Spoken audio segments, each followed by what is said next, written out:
Hello everyone, मैं गौरव परिमल आप सभी का स्वागत करता हूं हमारे यूट्यूब चैनल में। तो आज के इस वीडियो में हम हॉस्टल वार्डन 2016 के पेपर में मैथ्स के कैसे क्वेश्चन पूछे गए थे उनका सॉल्यूशन देखने वाले हैं। पिछले क्लास में मैंने कहा था कि हम नेक्स्ट क्लास में प्रैक्टिस सेशन स्टार्ट करेंगे, जो मोस्ट एक्सपेक्टेड क्वेश्चन है वो स्टार्ट करेंगे, परसेंटेज के टॉपिक से आगे बढ़ेंगे। लेकिन अभी 2 क्लास ये हॉस्टल वार्डन 2016 के क्वेश्चन पेपर सॉल्यूशन कराने में मुझे लगेंगे। ये पहला वीडियो है, इसके बाद सेकेंड पार्ट में इसके बचे हुए क्वेश्चन कराऊंगा। फिलहाल आज की क्लास में 2016 के जो मैथ्स के क्वेश्चन थे उनका सॉल्यूशन प्रारंभ करते हैं। चलिए, पहला क्वेश्चन क्या है। एक दुकानदार एक किताब के छपे हुए दाम पर 10% छूट देने के उपरांत उसको बेचने के बाद 12% लाभ कमाता है, तो किताब के क्रय मूल्य एवं छपे हुए मूल्य का अनुपात क्या होगा। ये जो क्वेश्चन है 2 तरीके से बन सकता है, एक तो फॉर्मूला और दूसरा हमारा जो शॉर्ट ट्रिक कहलाता है। ठीक है, शॉर्ट ट्रिक नहीं है, वो भी एक बेसिक ही मेथड है। क्या है, तो पहले हम देखते हैं फॉर्मूला मेथड।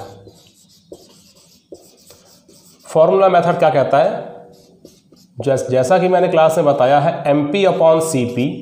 अब कंफ्यूजन क्या होता है, फॉर्मूले में ऊपर क्या आएगा नीचे क्या आएगा। ध्यान रखिए, फॉर्मूले हम याद तो करके जाते हैं लेकिन पेपर में भूलने का खतरा बने रहता है, इसलिए इसके अलावा दूसरा मेथड बताऊंगा, उसको भी ध्यान से देखिएगा। अब इस फॉर्मूले में यहाँ MP है, कभी भी हम याद रखिए MP मतलब मार्क प्राइस, अंकित मूल्य। कोई भी डिस्काउंट दिया जाता है वो अंकित मूल्य पर दिया जाता है। तो अब क्या करेंगे, एक ऐसा अंक है 100, इसको आधार मानो, इसी को हम मानते हैं कि ये हमारा अंकित मूल्य है, मान लेते हैं। फॉर्मूला बनाने के दृष्टिकोण से बात कर रहा हूँ, क्योंकि अगर एक लाइन में फॉर्मूला लिख दूंगा तो समझ में भी आ जाएगा, याद भी हो जाएगा, लेकिन कुछ दिनों के बाद भूल जाओगे। तो फॉर्मूला को याद करने के बाद कैसे समझना भी है उसको भी देखिए। मैं मान लेता हूँ कि MP 100 है, अंकित मूल्य 100 है, तो कितने में बेचना है मुझे, तो ज़रूर मैं कुछ ना कुछ डिस्काउंट करूँगा। तो वो डिस्काउंट करूँगा तो अंकित मूल्य में ही डिस्काउंट करूँगा। तो जो भी आया है 100 - D, इसको इन्वर्सली प्रोपोर्शनल मतलब कि नीचे लिखना, 100 - D। क्लियर है। उसी प्रकार कभी भी प्रॉफिट हो या लॉस हो किस पर होता है, CP पर होता है। तो मैं यहाँ का मान लेता हूँ कि मान लो CP अगर 100 होता तो प्रॉफिट हो या लॉस हो किस पे होता है, CP पर। तो प्रॉफिट होगा तो +P और अगर लॉस होगा तो -L मतलब माइनस लॉस। तो ये सब कहाँ लिखा जाएगा, इसके इन्वर्सली प्रोपोर्शनल मतलब कि ऊपर। इसमें क्या हो रहा है, 12% लाभ कमाता है, तो ये मैंने +P कर दिया। तो ये सब जो मैंने टाइम लिया ये मैंने फॉर्मूले को एक्सप्लेन करने के लिए लिया, और ऐसा नहीं है कि कहीं से मैंने लेकर के स्टार्ट करके फॉर्मूला यहाँ पर डिराइव किया है। सिर्फ और सिर्फ याद करने के पॉइंट ऑफ व्यू से हम पेपर में सबसे ज़्यादा कंफ्यूज कब होते हैं, ऊपर क्या आएगा नीचे क्या आएगा। इसलिए मैंने एक टर्म यूज किया इन्वर्सली प्रोपोर्शनल का, याद रखना। डिस्काउंट रिलेटेड होता है मार्क प्राइस से, प्रॉफिट एंड लॉस कनेक्टेड होता है कॉस्ट प्राइस से। बस इस बात को दिमाग में ध्यान में रखना है। चलिए, अब MP कितना है, अच्छा हमें निकालना है। 100 + P कितने % का लाभ हो रहा था, 12% का। ये लो, डिस्काउंट MP में दिया जा रहा था कितने % का, 10% का डिस्काउंट दिया जा रहा था, इसका मतलब माइनस। डिस्काउंट देंगे तो हम कम करके ही देंगे पैसा, ठीक है ना। ये हो गया 10, ये हो गया 112 और ये हो गया 90। 2 से कट रहा है, 2 × 5 = 10, 1 2 6 12 और ये 45 दूनी। हमको क्वेश्चन में एक्चुअल में पूछा क्या था, MP से CP का रेशियो पूछा था कि CP से MP का। किताब के क्रय मूल्य एवं छपे हुए मूल्य मतलब कि CP to MP, तो उल्टा कर दो, 45 रेशियो 56। ये आपका ऑप्शन नंबर A आंसर हो जाएगा। ये हुआ फॉर्मूला बेस्ड सॉल्यूशन, जिसमें फॉर्मूले में क्या ध्यान देने योग्य बातें थी वो मैंने आपको बताया। अब चलिए थोड़ा सा कॉन्सेप्ट देखते हैं। MP रेशियो मेथड जो मैं बहुत सारे क्वेश्चन में अप्लाई करता हूँ, उसको फिर से इस क्वेश्चन में भी अप्लाई करते हैं। क्या है, एक इसी क्वेश्चन को वापस, ठीक है। एक दुकानदार एक किताब के छपे हुए दाम पर 10% छूट देने के उपरांत 10% का छूट देता है, 10% का डिस्काउंट देता है। इसका मतलब क्या हुआ, MP में अगर हम डिस्काउंट देंगे, अगर मैंने 100 रुपये का कोई एक मार्क प्राइस है, किसी भी सामान पर 100 रुपये का अंकित मूल्य छपा हुआ है और उसमें मैं 10% का डिस्काउंट दे रहा हूं, मतलब कितने में बेच रहा हूं, तो 90 में बेच रहा हूं। 100 रुपये छपा हुआ है, अंकित मूल्य है, 10% की छूट दे रहा हूं, डिस्काउंट दे रहा हूं, तो कितने में बेच रहा हूं, 90 में बेच रहा हूं। बेच रहा हूं मतलब कि सेलिंग प्राइस, विक्रय मूल्य। तो ये जो अपना सेलिंग प्राइस होगा ये हो जाएगा 90, और जो हमने देखा था उस आर्टिकल में, उस प्रोडक्ट में छपा है कितना, 100, ये होगा उसका अंकित मूल्य, मार्क प्राइस। क्लियर है। तो MP और SP का रेशियो यहाँ पर हम निकाल लेते हैं 100:90। थोड़ा सा सिंप्लीफाई कर लेते हैं, 10:9। क्लियर है? तो MP और SP का रेशियो हमने सिंप्लीफाई करके क्या पाया, 10:9। ठीक है, चलिए आगे बढ़ते हैं। उसके बाद 12% का लाभ कमाता है। 12% का लाभ कमाता है, इसका मतलब क्या हुआ? देखो, कभी भी लाभ होता है 12%। सबसे पहला तो मैंने परसेंटेज के अपने वीडियो में, सबसे पहला ही वीडियो था हमारे क्लासेस का, मैंने कहा जो फ्रैक्शन वैल्यू और परसेंटेज वैल्यू है उसको अच्छे से याद कर लेना। कभी भी पूरे मैथ्स में आपको बहुत ज़्यादा हेल्पफुल जो साबित होने वाला है, जो एक याद करने वाला रटा हुआ चीज़, वो है फ्रैक्शन वैल्यू और परसेंटेज वैल्यू। ठीक है, तो ये होता है 3/25। क्या है? कभी भी प्रॉफिट हो या लॉस हो, किस पर होता है? आधार हमारा क्या है? सीपी पर होता है।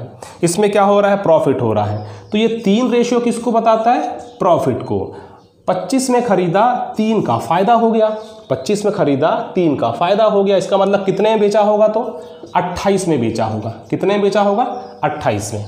इसका मतलब मैं यहाँ पर एक और बनाता हूँ, CP और SP का रेशियो, जहाँ पर हमारा SP कितना है? 28 और CP कितना है? देखो 25। ये ठीक है ना? एक बार फिर से रिपीट कर रहा हूँ। पहले MP और SP का देखिए, क्या है? 100 था मान लो, 10% का क्या दिया? छूट दिया, तो 90 में बेचा। सिंप्लीफाई कर लिया, 10:9 ये रेशियो है। ठीक है, उसके बाद SP और CP का रेशियो मुझे देखना था। SP और CP का मैंने रेशियो देखा, कितना निकला? कैसे निकला? 12% का फायदा हो रहा था। 12% कहने का मतलब 3/25। तो 25 में खरीदा, 3 का फायदा लिया, कितने में बेचा? 28 में बेचा। तो SP के नीचे 28, 25 में खरीदा था तो 25 का CP। क्लियर है? चलिए इसके बाद आगे देखिए, अभी एक बार समझने में टाइम लगता है। एक बार अगर आपने मेथड समझ गए तो कभी इसमें अगर आप फॉर्मूला भूल भी गए तो समस्या नहीं होगी। और मैंने बताया भी है कि फॉर्मूला अगर हम भूलें तो भी किस प्रकार से कनेक्ट कर सकते हैं, लेकिन अगर उसको भी भूल गए कि क्या कनेक्ट करना था, क्या बताया गया था क्लास में, तो ये मेथड तो है ना, इसमें तो कुछ याद करने वाला चीज़ नहीं है, बस कॉन्सेप्चुअल चीज़ है। अच्छा, दोनों ही केस में देखो, जैसे कि ये मार्कर पेन, ये 30 रुपये का मार्कर पेन, अगर इसमें मैंने 10% की छूट लिया होता तो 3 रुपये कम पड़ता। ठीक है, 27 में मैं खरीद के आता। अगर दुकानदार ने कितना भी % का फ़ायदा लिया हो, खरीदा तो मैंने 27 में ही है ना, खरीदा गया प्राइस दोनों ही केस में क्या है? सेम ही है। तो SP यहाँ क्या होना चाहिए? सेम होना चाहिए। लेकिन यहाँ क्या दिख रहा है? अलग अलग। दोनों को सेम कैसे कर सकता हूँ मैं? यहाँ पर 28 से मल्टीप्लाई करके, यहाँ पर 9 से मल्टीप्लाई करके। जो काम मैंने यहाँ किया है वही काम मुझे यहाँ करना पड़ेगा। रेशियो में खिलवाड़ नहीं कर सकते, रेशियो को छेड़खानी नहीं कर सकते, बराबर होना जरूरी है। यहाँ 9 से मल्टीप्लाई किया है तो यहाँ भी 9 से मल्टीप्लाई करना पड़ेगा। बस टेबल तैयार। हमको बताना क्या था? क्रय मूल्य और छपे हुए मूल्य का अनुपात, मतलब CP कितना है? 25 × 9 और अंकित मूल्य कितना है? 28 × 10। यही आपका आंसर है, लेकिन थोड़ा सिंप्लीफाई करने के बाद। तो सिंप्लीफाई कर लेते हैं। 5 × 5 = 25, 5 दूनी 10, 9 × 5 = 45, 28 दूनी 56। ये हो गया आंसर। देखिए, कुछ लोगों को ये लग सकता है कि ये थोड़ा ज़्यादा लेंदी है, लेकिन अगर आपने इससे पहले मुझसे पढ़ चुका है तो ये आपको उतना ज़्यादा टफ या उतना ज़्यादा लेंदी, कॉम्प्लिकेटेड नहीं लगेगा। मैक्सिमम लोग जाएंगे इसके साथ। तो मैंने आपको दोनों के दोनों तरीके बता दिया। आपको जो सही लगता है आप उसके साथ आगे बढ़ सकते हैं। क्वेश्चन क्या है? अगर हम परीक्षा में कोई भी क्वेश्चन देखें तो क्वेश्चन एक्चुअल में होता उतना टफ नहीं है।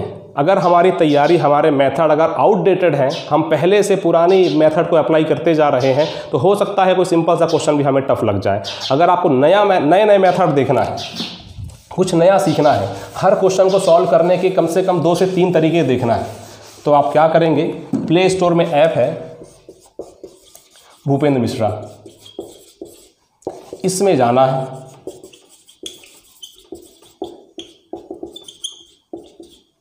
इसमें क्लास है मैथ्स एंड रीजनिंग की।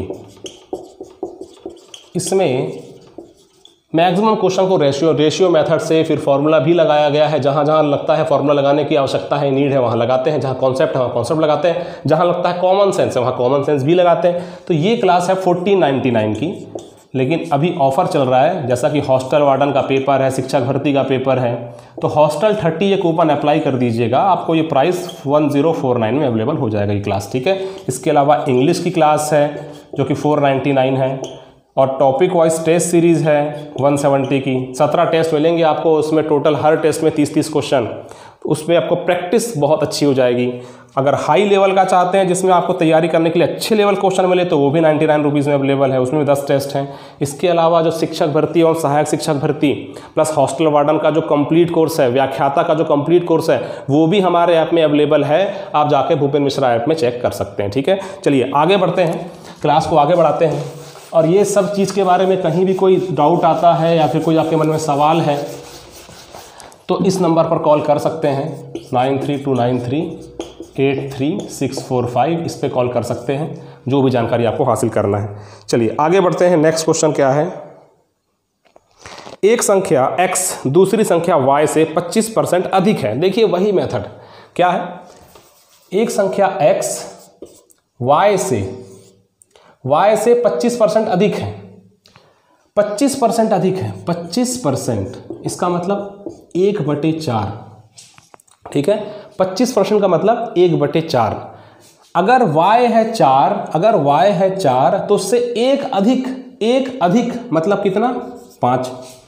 अगर y लिया मैंने 4 तो x कितना हो जाएगा, उससे एक अधिक मतलब कि 5। अगर y 4 रेशियो है तो x 5 रेशियो है। तो बताना क्या है, y संख्या x से कितने प्रतिशत कम है। अब y जो है x से कितना परसेंट कम है, देखो कितना कम है रेशियो में, तो 1 कम है। किससे कंपेयर करना है, x से। क्या बोला है क्वेश्चन, ध्यान से पढ़िए, y संख्या x से कितने परसेंट कम है, x से मतलब इससे कितना परसेंट कम है, तो इसको आधार लेंगे। और जो भी आधार होता है क्या सिखाया गया, हमेशा हर में जाता है। क्या होता है ये 1/5, 20%। ये लो 20% इसका आंसर आ गया। ठीक है, अब हो सकता है इसके लिए भी कुछ फॉर्मूला लगता होगा, तो मैंने वही बताया, क्वेश्चन आपको वही मिलेगा। 2 स्टूडेंट पेपर दे रहे हैं, एक को लगेगा हो सकता है ये टफ क्वेश्चन है क्योंकि मेरा जो पढ़ा हुआ है आउटडेटेड मेथड है, और दूसरा स्टूडेंट को सॉल्व करके बहुत ही जल्दी आगे बढ़ेगा क्योंकि वो ऐसे क्वेश्चन को देख करके नए मेथड से बहुत ही जांचा हुआ परखा हुआ रहता है कि क्या होता है, कैसे बनाना है क्वेश्चन। तो एग्जामिनेशन हॉल में बस ये ध्यान रखेंगे कि आपको समय कम देना है। ठीक है, 25 क्वेश्चन का अगर रहेगा हॉस्टल वार्डन में तो 2 घंटा है इस बार, ये भी याद रखेंगे। नेक्स्ट, 5 लगातार सम संख्याओं का औसत 16 है। देखो अगर लगातार सम संख्या बोल दी गई, ना तो सम बोला ना तो विषम बोला, लगातार सम संख्या बोल दी गई तो देखना है 5 लगातार है मतलब एक विषम संख्या। मतलब मैंने ये नहीं कहा कि लगातार 5 सम संख्याओं का औसत है, लगातार 5 विषम संख्याओं का औसत है। अगर 5 लगातार मतलब कि डायरेक्ट एक के बाद एक, कोई सम विषम वाला कोई वहां पर ऐसा बाउंडेशन नहीं है, उनका औसत 16 है। अब मैंने यहाँ एक वर्ड बोला था कुछ देर पहले कि 5 विषम संख्या है। ठीक है, 5 विषम संख्या, इसको बोलने का मतलब क्या है, जो भी एवरेज आएगा वो यहाँ पर हमें बीच में एज्यूम कर लेना है। 5 है ना, तो बिल्कुल बीचों बीच आएगा और इसके पहले 2 संख्या, इसके बाद 2 संख्या। क्लियर है, इसके पहले 2 संख्या, इसके बाद 2 संख्या, टोटल कितनी संख्या, तो 5 संख्या। चूंकि 5 एक विषम है तो बिल्कुल बीचों बीच हम रख सकते हैं। ठीक है, अब ये लगातार संख्या, इसमें सबसे बड़ी संख्या क्या होगी, अगर ये 16 है तो 17, 18, ये संख्या 18 हो जाएगी आंसर।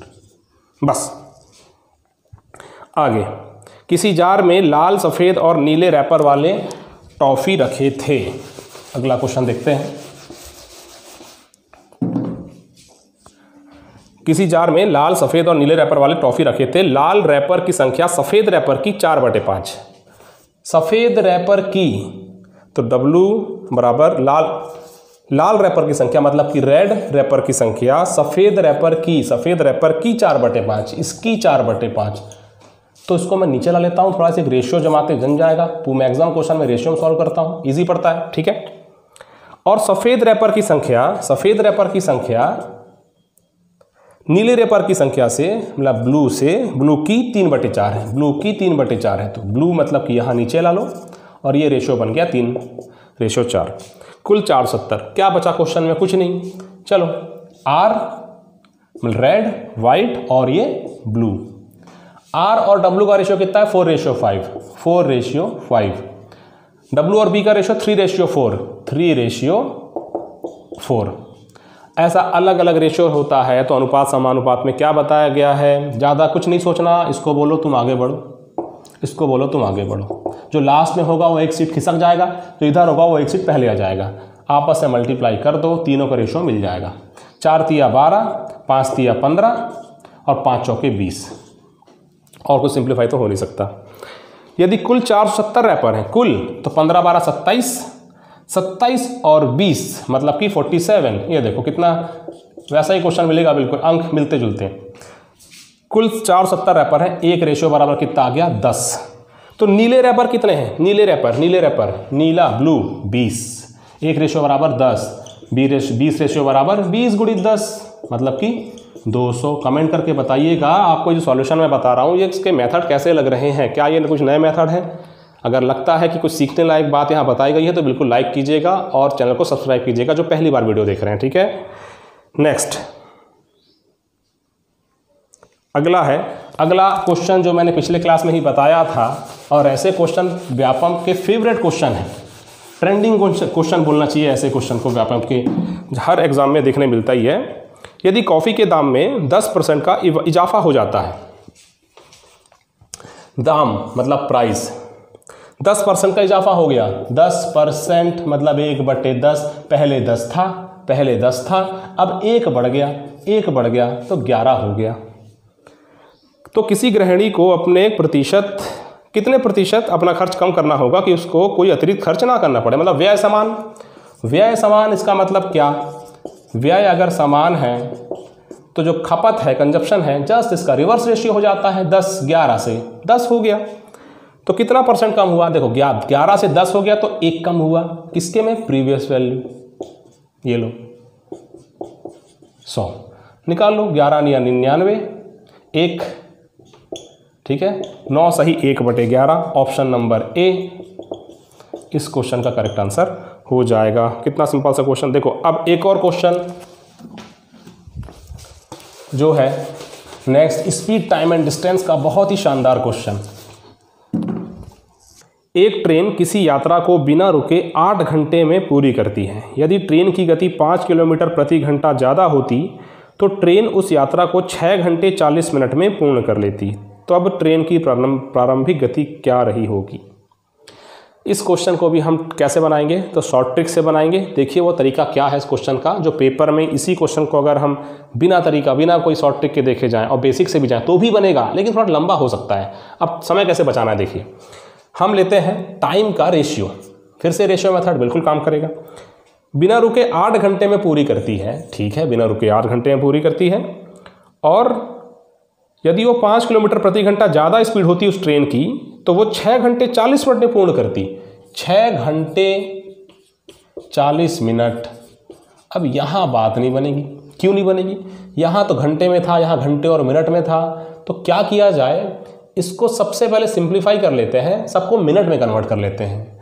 तो 8 घंटे 1 घंटे बराबर होता है 60 मिनट, तो 8 घंटे बराबर 8 गुणित 60 मिनट मतलब 480 मिनट, तो ये हो गया 480 मिनट।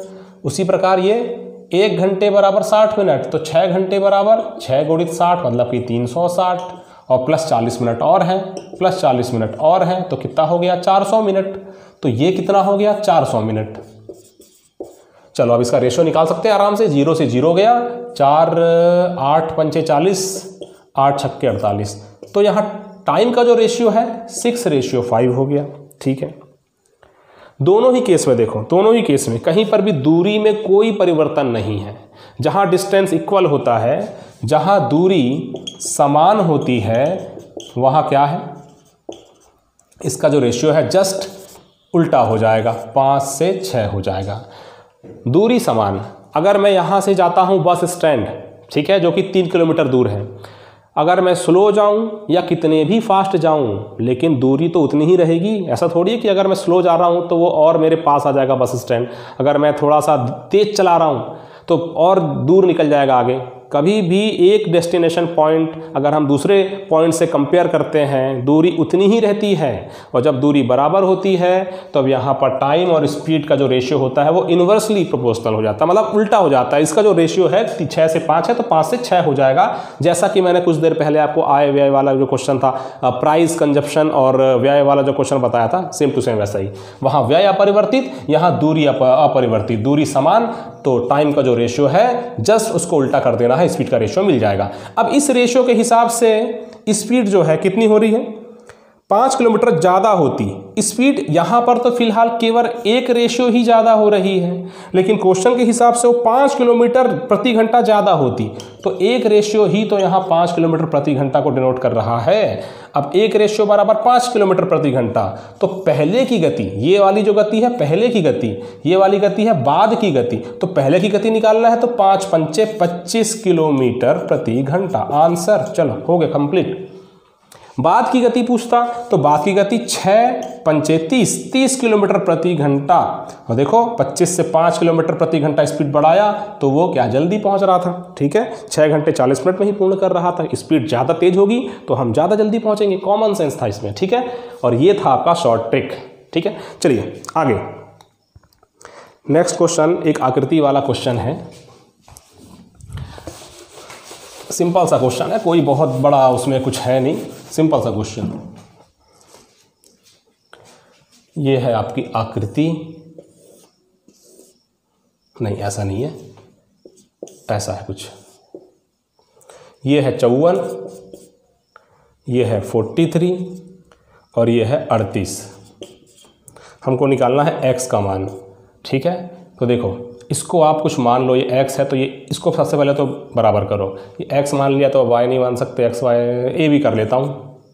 ठीक है, अब मुझे निकालना है x का मान। तो यहाँ से देखो ये तो त्रिभुज के तीनों कोण होगा, ये पूरा मिल के, ये पूरा मिल के, तो 54 प्लस 43, ठीक है, प्लस a, ये पूरा एंगल कितना है 43 प्लस a, ये पूरा एंगल कितना है 38 प्लस b, ये मिल करके कितना होगा तो ये हो जाएगा 180।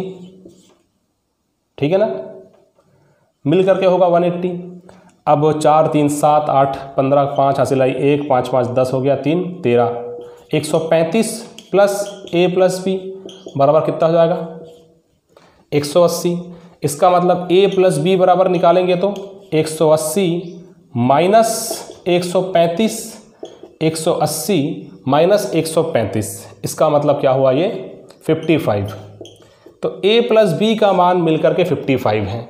अब a प्लस बी अगर 55 है तो x का मान कितना होगा, तो ये देखो एक छोटा त्रिभुज भी हमको नजर आ रहा है, तो इस छोटे त्रिभुज में भी तीनों कोणों का योग कितना होगा तो 180 होगा। ये लो, और a प्लस बी यहाँ से कितना आया था 55, तो x प्लस 55 बराबर 180, तो x बराबर क्या हो जाएगा 180 माइनस 55, जो कि कहाँ कितना आ गया आंसर 135। ये लो आंसर। क्लियर। आगे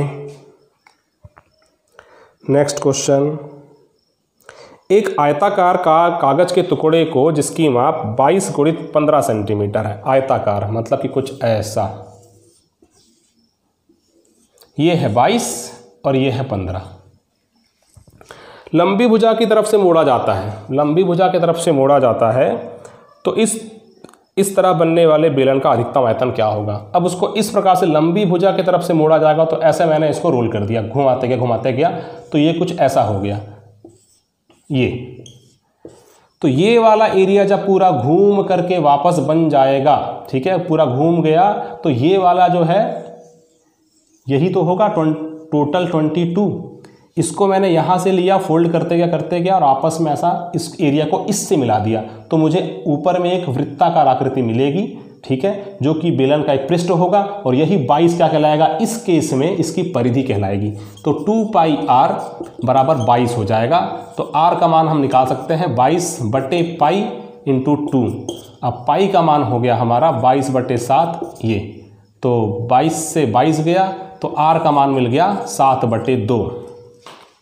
इस तरह बनने वाले बेलन का अधिकतम आयतन क्या होगा, आयतन निकालना है तो आयतन का फॉर्मूला होता है पाई स्क्वायर h, ठीक है। अब पाई स्क्वायर h है,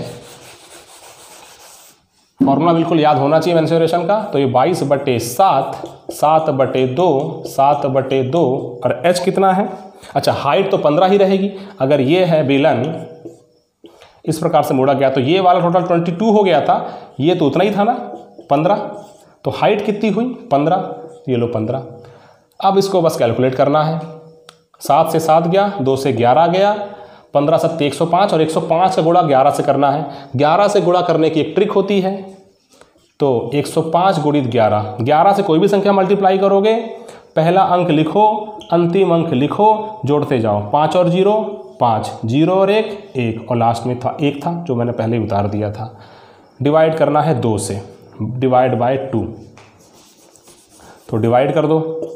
2 11 55, 2 पंचे 10, 1 बचा, 2 सत्ते 14, 1 बचा, 2 सत्ते 14, 1 बचा, 577 1/2, सही 1/2।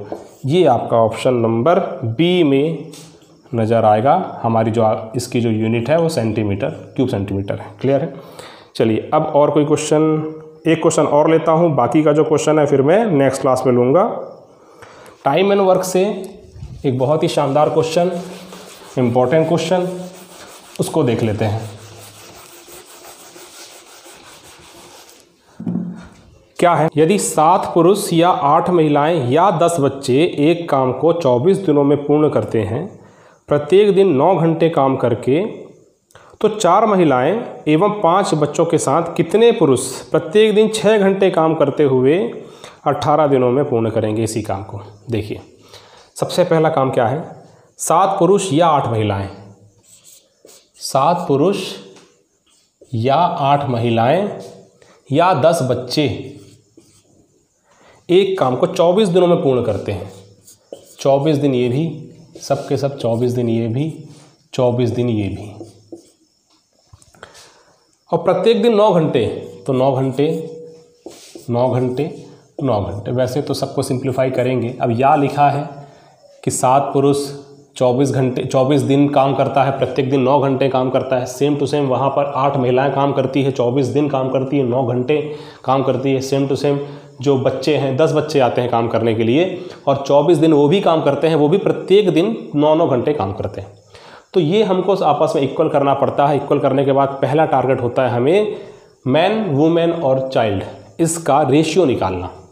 वही रेशियो क्या डिनोट करेगा? इफ़िशियंसी को। जिन्होंने टाइम एंड वर्क पढ़ा है मुझसे, उनको ये सब जो मैं बोल रहा हूँ समझ में आ रहा होगा कि अगर हम कभी भी एक लाइन में मैंने ये लिखा, इसका मतलब क्या है? मेरा टारगेट क्या है? इफ़िशियंसी। इफ़िशियंसी एक बार निकाल लिए तो क्वेश्चन में कुछ नहीं बचता। चलिए निकालते हैं। पहला काम तो इसको चुपचाप बोलो कि अब तुम्हारा काम नहीं है, इसको साइड करो। और कुछ और कर सकता है क्या? नहीं। 7 दिख गया मतलब है कुछ नहीं कटेगा यहाँ, अगर 8 और 10 है तो 7m = 8w = 10c। अब ये कोई रेशियो थोड़ी हुआ। रेशियो मतलब अगर हम इसके डिनोमिनेटर में लिखें तब बात समझ में आती। तो 7, 8 और 10 का निकालो एलसीएम। तो एलसीएम निकाल लेते हैं। 7, 8 और 10, इसका एलसीएम निकालो। 2 4 जा 5 जा। अब तो सबके सब ऐसे नंबर हो गए कि बिल्कुल मल्टीप्लाई करके ही एलसीएम निकालना पड़ेगा। 5 के 20 7 20 सत्ते तो 140, दूनी 280, ठीक है ना? हाँ, तो 280 से सबको डिवाइड करो।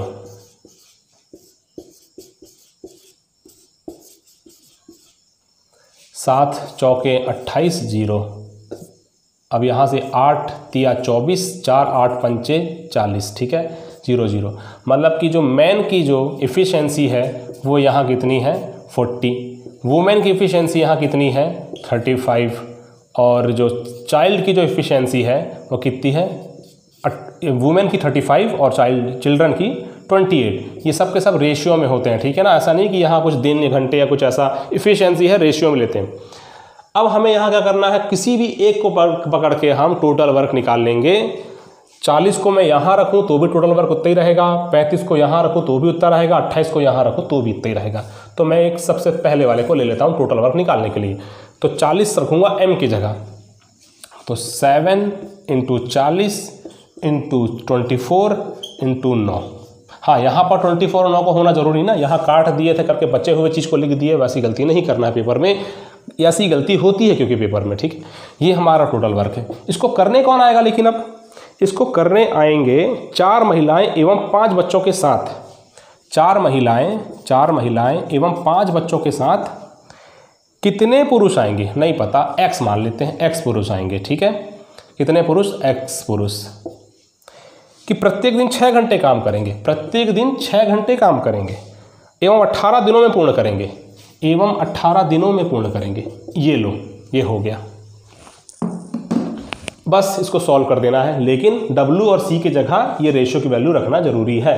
तो 4 W मतलब 35, ये 35 आ गया, ठीक है, प्लस 5 C की जगह 28 रख दिए, प्लस x m की जगह कितना 40, x इंटू 40 ये।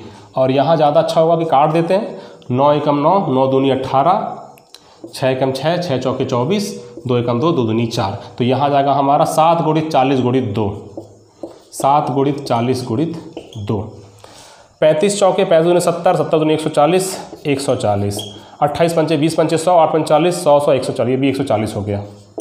और ये 40x, यहाँ से 40 दूनी 80, 8 7 108 56, 560, 14 दूनी 28, 280, 280 इधर जाएगा तो 560 माइनस 280, और ये 40x है तो 40 डिवाइड हो जाएगा, x की वैल्यू मिल जाएगी हमें। तो 560 में 280 गया तो 280 बचेगा, 280, और ये 0 से 0 गया, 4 7 28, x बराबर 7। तो हमारा क्वेश्चन क्या था कि कितने पुरुष, तो यहाँ 7 पुरुष, तो 7 पुरुष आएंगे किनके साथ, 4 महिलाएं एवं 5 बच्चों के साथ, जो कि 6 घंटे काम करेंगे प्रत्येक दिन, और वो दिन कितने होंगे 18। तो इसका आंसर आ गया 7 पुरुष। तो इस प्रकार से आपको क्वेश्चन सॉल्व करना है, कोई क्वेश्चन टफ नहीं होता, हमारा अप्रोच डिसाइड करता है कि क्वेश्चन इजी बनेगा कि टफ जाएगा, ठीक है। तो अगर ये वीडियो आपको अच्छा लगा हो तो लाइक करिएगा, जो लोग पहली बार चैनल को देखें हैं, पहली बार वीडियो को देखें, उन लोग सब्सक्राइब कर लीजिएगा। इसके अगले पार्ट में बचे हुए क्वेश्चन को लेकर के आऊँगा, और उसके बाद हम शुरू करेंगे प्रैक्टिस सेशन, जो कि सबसे पहला टॉपिक इसका क्या लूँगा मैं, परसेंटेज का। वीडियो को अंत तक देखने के लिए धन्यवाद आपका।